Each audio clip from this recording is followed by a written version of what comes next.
The very first person that wasn't an Indian or an original American to live in Lower Manhattan happened to be a person of African descent. He was an Afro-Portuguese sailor who sailed into the harbor on a Dutch ship as a translator with the Rockaway Indians and the other Indians that occupied the space here in Lower Manhattan.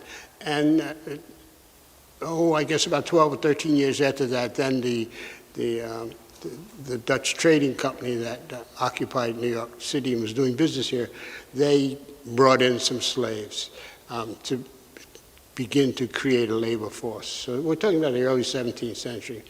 And so this sailor that had come in 1613, he got into an argument with the captain and was abandoned in the port. And he cohabited with the Rockaway Indians, and technically, I guess he started the African-American population in Lower Manhattan. So we're talking about early 17th century on our arrival. Now, during the period from the early 1600s to the early 1800s, when the churches were formed, this particular church was formed, there were a variety of occupations and happenstances for black people here. Not all of them were enslaved. A great many of them were. That's how they came here first, as slaves. But over time, like particularly during the time of the Revolutionary War in the 1700s and thereabouts, many of them managed to secure their freedom through certain means and ways, and going to war, for example, with Colonel Delancey's troops and things of that sort, and helping Washington to keep from being defeated by the British, And so many of them were freed, but you had slaves right up into the 19th century here, even though slavery was outlawed in the early 19th century. And so they functioned as tradesmen, as farmers, as craftsmen, as artisans, as carpenters, as saddlers, as workers in the foundry and things of that sort. In other words, they developed a great many trades that really helped to get this city started. In fact, the great immigration wave came in the middle 1800s into New York, where people came from Middle Europe and into America through Ellis Island and all that. And they were able to do that because they walked on the streets on the Lower East Side of Manhattan that the African population had laid down there for them as a way of preparing for that kind of growth. If it hadn't been for the black population doing that work, for example, constructing the wall that gives Wall Street its name, the wall that separated the white population of the 17th century from the Indian population, you see. So actually, we were responsible for building the infrastructure that really allowed for the kind of immigration that took place here in the 19th century.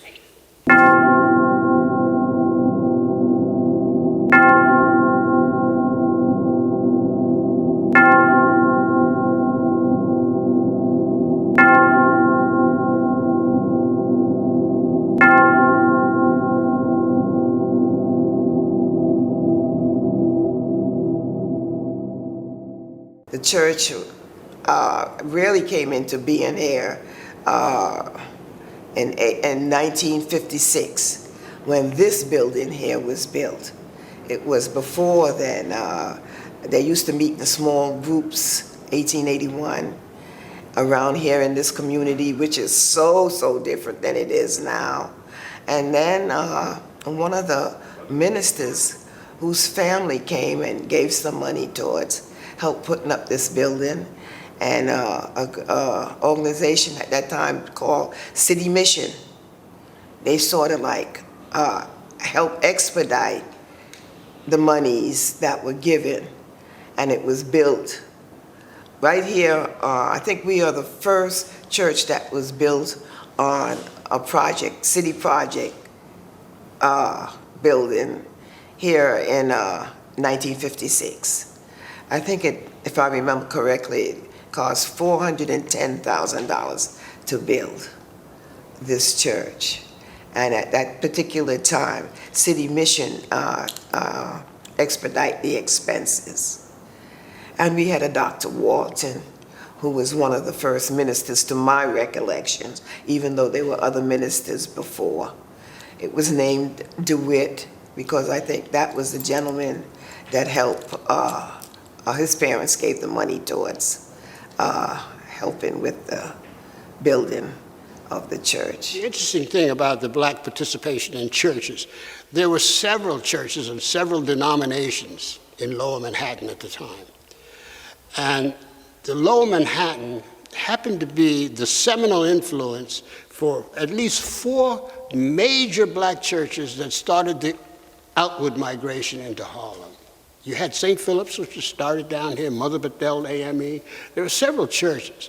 As far as the Episcopal Church, St. Philip's was maybe the very first black church to start out on its own, now in Harlem. But this particular building, Africans and other persons of color, as the vestry records indicate, were forced to sit in the slave gallery spaces. They did not participate in the worship mixed in with the regular congregation. Slavery was the policy, not slavery rather, segregation was the policy in all Christian churches in Lower Manhattan in the early 19th century. And it took 1 of 3 forms, either a segregated section in the main sanctuary of the church, or a segregated section in the balcony of the church, or the persons of color were forced to sit in hidden rooms above the balcony of the church where they could see and hear as the worship service was going on, but they couldn't be seen or heard unless they stood up. And we have 2 of those. And there is one other church down here in the Lower East Side that also had, at the time of its construction, 2 slave galleries like that, which they have since sort of destroyed by putting in their air conditioning units. But All Saints had slave galleries, and the old original Land and Sea Church, which was a church for sailors who came into this harbor, which is now known as the First Chinese Presbyterian Church. It's a very short walk from here on Henry Street and Market Street. But that was, the kind and quality of reception that we got down here. Now what happened was after St. Augustine's and All Saints was merged in the 1900s, mid-1900s, the then rector said, well, we need to build the congregation. So at that time, the projects had begun to open. You had the Volatics, which is the first New York City Housing Authority project to open down here. And you had the projects beginning to be built on the other side of the bridge. And so they made a commitment that they were going to proselytize and try to get converts from the projects that run right from here, Jackson Street, all the way down to James, or, to St. James. Right by Police Plaza, where you have all these projects. You had Vladeck, and you had the Rutgers houses, and the LaGuardia houses, and the Smith houses. And so what happened was the complexion of this church began to change.